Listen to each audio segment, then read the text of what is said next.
We've trained over 3 million people at our live events and hosted events over the past 37 years. And one of the principles that is taught in our Weekend Remember Marriage Getaways that always gets everyone's attention comes from Ephesians chapter 6, where Paul reminds us, we do not wrestle against flesh and blood, but against the cosmic powers over this present darkness, against the spiritual forces of evil in the heavenly places.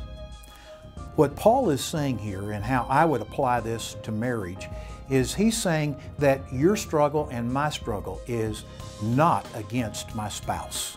The way we put it in our conference, your mate is not your enemy.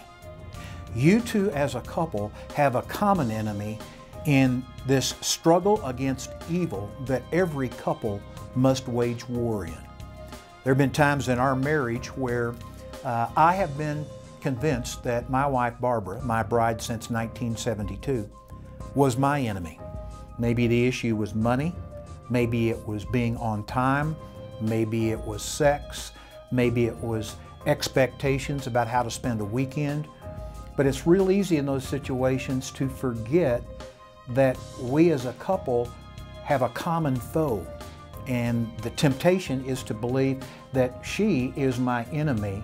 And instead of hunkering down in a foxhole, doing battle against a common enemy, instead, we both end up standing up in the foxhole, duking it out with each other, not physically, but emotionally and spiritually, pointing fingers at one another, blaming our spouse. There is an unseen battle that is taking place around every marriage. And if you don't decide that your mate is not your enemy, but that you have a common enemy that you need to do battle with, he'll deceive you and convince you that he is your enemy.